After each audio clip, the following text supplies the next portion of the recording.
It doesn't begin with an explosion. There are no warning sirens and no sudden collapse. There is only silence. An office once full of people is suddenly empty. For over a century, progress was defined by volume. We built heavy, clanking machines to replace human muscle, moving the burden of physical work from the person to the gear. Eventually, that automation moved from the factory floor to the office. Early computers took over the repetitive paperwork and long-form calculations that once required rooms full of clerks. By the end of the 20th century, physical automation reached its logical conclusion.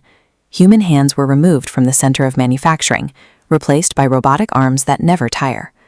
While those previous shifts replaced the body, this new transition targets the mind. It is a system designed specifically to automate cognitive labor. The most obvious signs are already part of our daily lives. In grocery stores across the country, basic human interaction has been replaced by automated lanes. But these kiosks are just the surface.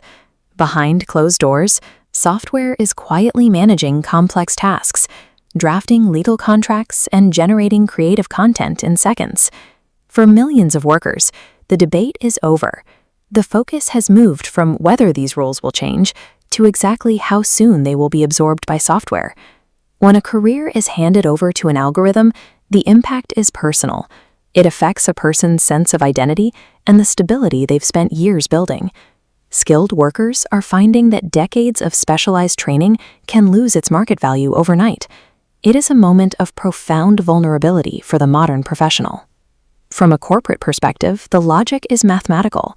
Artificial intelligence doesn't require a salary. It takes no breaks, and it operates without emotional bias. This is the efficiency imperative. Adopting AI isn't malice, it's a requirement for businesses wanting to stay competitive in a global market. These two realities are colliding. The loss of human roles is the direct byproduct of a necessary corporate drive for maximum output. This pressure is spreading through the entire American economy. Even sectors like finance and healthcare, once considered safe, are seeing high-skill roles delegated to machines. History shows a gentle slope of job displacement over generations.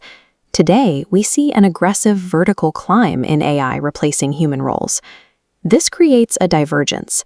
AI models update in days, while human retraining takes years, leaving a gap traditional education struggles to bridge. This gap is hitting the middle class directly. It affects the writers, designers, and managers who assumed their cognitive work could never be duplicated by a machine. The speed of this transition is its most challenging aspect.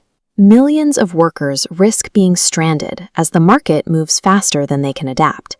Historically, every technology that ended one industry eventually created the foundation for an entirely new one. Survival depends on using the machine as a baseline. The goal is to let the software handle the data while the human worker focuses on the high-level output. This shift places a premium on traits that software cannot replicate: emotional intelligence, abstract creativity, and the ability to lead other people. The risk to the American worker is not the tool itself. The danger is a failure to integrate that tool into a personal workflow as the market evolves. In the future workplace, humans will be less involved in the drudgery of data entry and more focused on strategic vision and purpose. We are seeing a divide in the workforce. Those who learn to direct these systems will see their productivity scale, while those who ignore them will find fewer opportunities. This transition marks an evolution in the human role, shifting the focus away from repetitive logic and toward uniquely human contributions. The future of work is already here. You must decide if you have updated your skills to match it.